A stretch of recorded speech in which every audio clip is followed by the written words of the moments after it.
You are no joke, and it's evident. Yes, sir.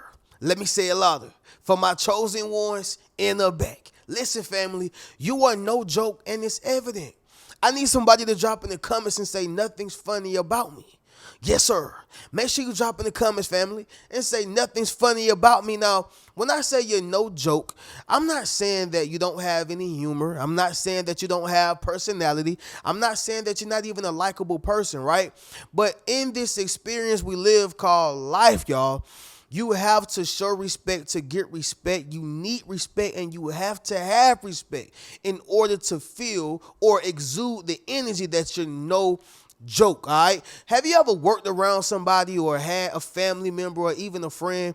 All they do is tell jokes. All they do is play around. All they do is show off how immature they are and childish they are.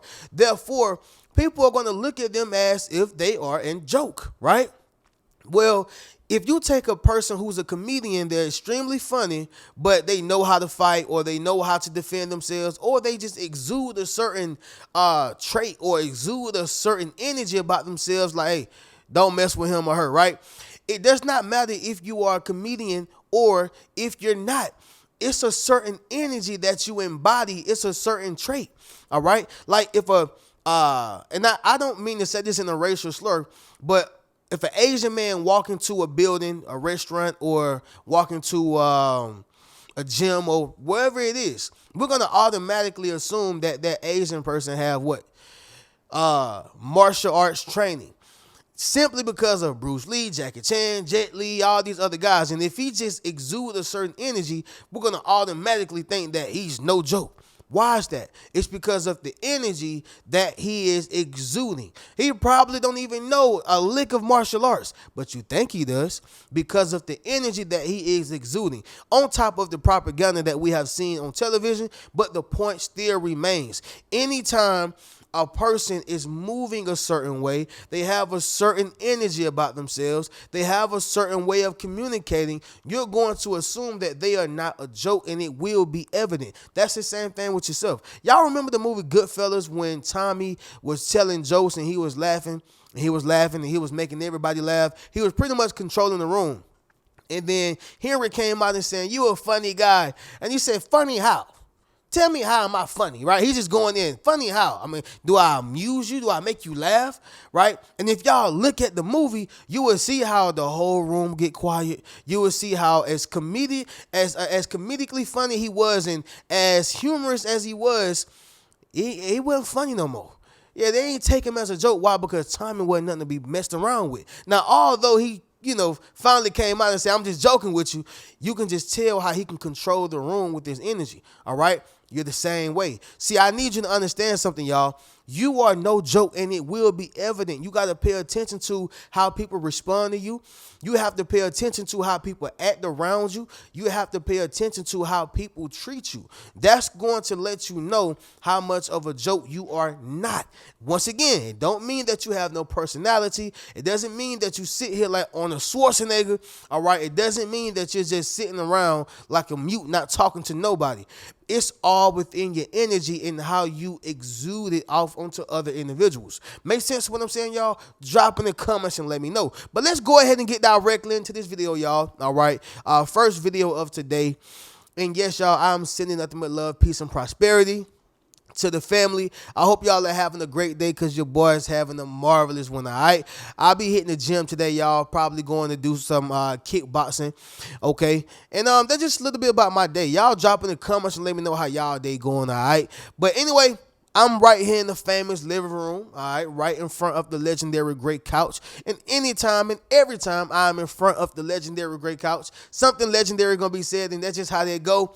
Let's go ahead and get directly into it. Leave a thumbs up on this video, as well as subscribe to the channel. Yes, sir. Not only that, y'all, but y'all be sure to ring my bell so you can be notified after every single video I post. Number one, the first sign of knowing that you're no joke and it's evident is people straighten up when they talk to you, all right? People straighten up when they talk to you. It's not to say you're their mom. It's not to say that you're their dad. It's not to say that they look at you as an elder. It's just a respect thing. right? Somebody drop that down below in the comments. It's a respect thing. I'm going to take the elders out of it, right? I don't even want my example to be with the elder, okay? Let's just say a person that you respect, such as a colleague. Let's just say it's a person that you respect, such as a coworker, okay, or somebody who is considered to be a peer. They're on your level, right? Well, if you speak to this particular person, maybe it's not from an elder standpoint of how you respect them, but you're going to respect their expertise. You're going to respect their perspective. You're going to respect their opinion. You're going to respect them because if y'all are on the same level, they know some of the same things you know some of the same things they know. No one is above either one, but you care about their opinions and perspectives in terms of what you do professionally and your character, right?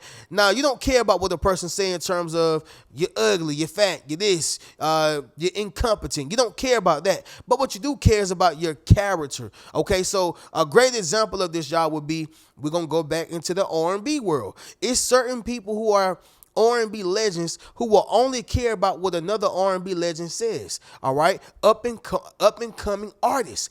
It's only certain things that up and coming artists are going to listen to from other up and coming artists. Why? Because we are here on the same page. We're on the same level. So I care about your feedback in terms of my craft. Does that make sense, y'all? And that's the same thing with yourself. See, when people are talking to you about their business, when people are talking to you about their craft, when people are talking to you about their gift, or even how they should maneuver or respond in a relationship, they're going to straighten up while talking to you because it's a respect thing. You can tell when a person don't respect somebody because they slouched over, they on their phone, they looking over here. But do you think that, Donald Trump is going to be the doing that or have that type of body language with the Barack Obama? No. All right. Do you think that a leader over there in Korea, I forgot his name, but the leader in Korea is going to have that body language with another leader in Japan? No, it's a respect thing. And so when people straighten up when talking to you, you have to understand that you are no joke. And it's evident. That makes sense, y'all? Somebody drop in the comments and say I'm no joke. Number 2 is going to be this right here, family. You're not in the need business. You're not in the need business. Family, I don't care what nobody say. Not being in the need business is the best business to be in. All right? You don't want to be in the need business. When you're in the need business, this means that you will accept lack of integrity. You will accept disrespect. You will accept the person talking bad about you or bad about your friends. You will allow a person to, demean you. You will allow a person to disrespect you to any magnitude, right? That is when you are in the need business. So, for example, if a person need a place to stay, they may take some disrespect. They may take some, some vile treatment.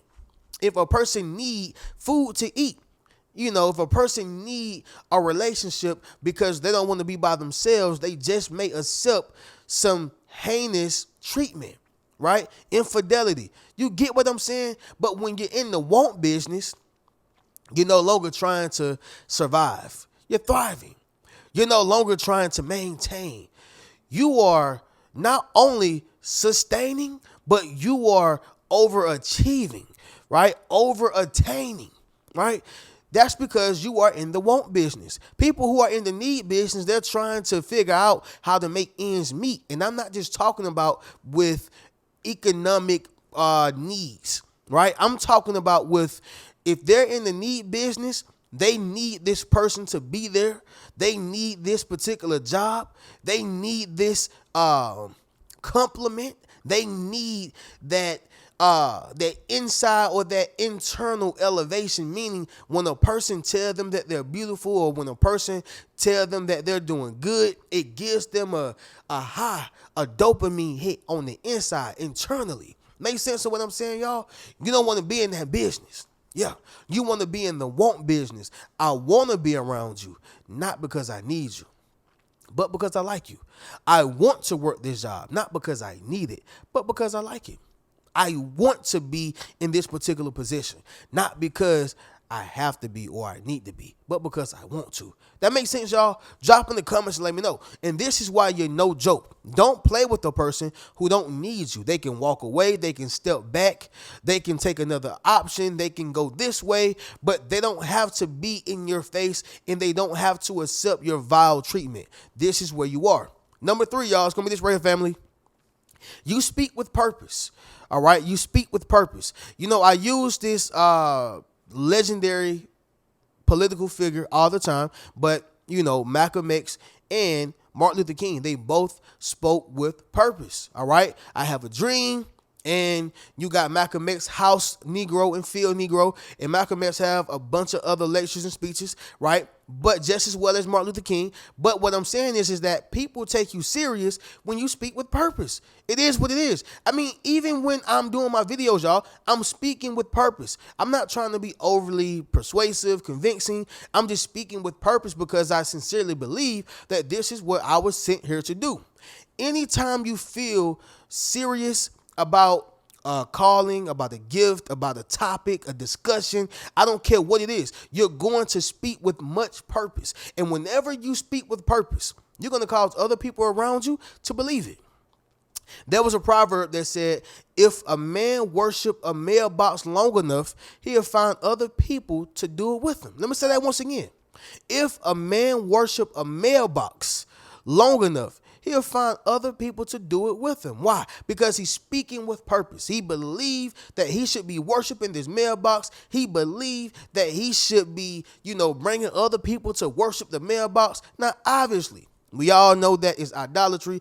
Obviously, we know that it's wrong. I'm just letting you know how powerful it is when you speak with purpose. Somebody drop that down below in the comments. I speak with purpose. I don't care if you're talking about a slice of pizza. You speaking with purpose. I don't care if you're talking about a beat down Monte Carlo. You speaking with purpose. I don't care if you're talking about being sick. You are speaking with purpose. Make sense, y'all? Drop in the comments and let me know. That is what makes you no joke, and that is what shows that it's evident, all right? Number 4, it's going to be this right here, family. You set and enforce healthy boundaries. You set and enforce healthy boundaries. Reno, what is a healthy boundary? A healthy boundary can simply just be you saying, hey, don't come to my house at this particular time of the night. Don't call my phone at this particular time of the day. A healthy boundary may be, hey, don't address me this way, address me that way, right? Don't do this, do that. Whatever your boundary is, we all have boundaries. But when you set them, but not only set them, but enforce them, it's a different ball game. Can you imagine if the law was you can't steal or the law is you can't kill, but they give people a pass to do it? And that's a whole nother ball game because obviously there are loopholes. People can plead insanity and people can say that they had this and they got lawyers. I get it. But just for what it is, and if everything was to go how it was supposed to go, imagine if people broke the laws and they gave them a pass for it, right? It's going to send off and send out the wrong signal for all the evil and vile doers, all the heinous thinkers, everybody who says, you know what? They allowing us to break the law. Let's keep doing it. This is what happens when you don't set and enforce healthy boundaries. But for yourself, you're going to always come off as no joke when you set and enforce those healthy boundaries. You take a woman who tell a man, hey, I don't accept cheating. I don't accept drama. I don't accept a man doing this. I don't accept 50-50. Whatever the case is, I don't accept it. Well, if she also enforced those boundaries, it's going to cause him to do one or two things: straighten up or step down. That's the power in setting and enforcing healthy boundaries. Does that make sense, y'all? Drop in the comments and let me know. And also drop in the comments and say, I set boundaries. There's nothing wrong with that. Male, female, I don't care who you are. All right. Number 5, the last thing is going to be this right here, y'all. You treat others with respect. All right. You treat others with respect. I spoke about this a bit earlier on the video, but I'll say this again, y'all. In order to receive respect, you have to give it. And see, what people don't understand is that just because you are in a position, it don't mean that you're going to get respect the same day. This is why many managers and supervisors feel the need to fire people, feel the need to, exude their energy onto them, beat their chest, make people feel like, hey, this is my building. This is my job. When in actuality, you have a boss that you report to too. You know why they do that though? Just to show that I'm the boss and I am in charge. But just because you are in charge and just because you are the boss, it does not mean that people respect you. I've had many bosses and many managers and supervisors who I did not respect. I just did what I had to do to keep my job as long as I had it. And for those who've been watching me, y'all know I'll quit a job. I will, because I always believed in myself. But the point is, y'all, is that when you treat others with respect, that means that most, not all, but most people are going to give you that respect in return. It's going to always be 1, 2, 3 people who want to try it, right? But it's just like the bully getting beat by the kid he tried to bully.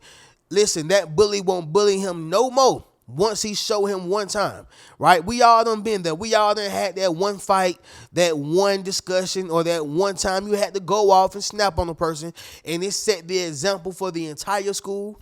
It set the example for the entire job. It set the example for the relationship or the family, whatever the case was, all right? But sticking to the point, y'all, you treat others with respect, therefore others respect you. They don't take you for no joke, and it's evident, all right? But with that being said, y'all, we're going to go ahead and conclude this video. We'll do a recap, and we'll get up out of here. So, number one, y'all, people straighten up when they talk to you, okay? They value your opinion. They value your perspective and vice versa. Number two, you're not in the need business. You don't need a person to be around you. You want them to. You don't need money, or you don't need them to give you money, right? You just want it. Guess what? You don't necessarily need a person to give you a compliment, but you want it, all right? And it could be any other, situations, but what I'm saying is you're not in the need business. Number three, you speak with purpose. Everything you say has a meaning, and people know that when you speak, hey, it's time to listen. Number four, y'all, you set and enforce healthy boundaries. Listen, if you set a boundary and you're not abiding by it, or you're not enforcing it, people are not going to take you serious. Therefore, you will be a joke. And number five, y'all, you treat others with respect. That means that you have integrity, morals, and principles. And people notice that, and they exude the same thing onto you. Listen, family, y'all already know how we do. Y'all make sure y'all go over to the Rich Mentality Academy, y'all. Yes, it's still up. I was considering shutting it down, but I said, man, there's going to be more people who's going to come over, so I know that that's you. Y'all make sure y'all go over to the Rich Mentality Academy. Go meet your tribe, all right? Join the membership, all that good stuff. Be sure to book a one-on-one session with your boy if you want to have a conversation with me one-on-one. Be sure to check out any one of my books, okay? And, of course, get you a Yes Sir t-shirt. But I'm going to catch y'all in the next video. Y'all keep a rich mentality. Peace.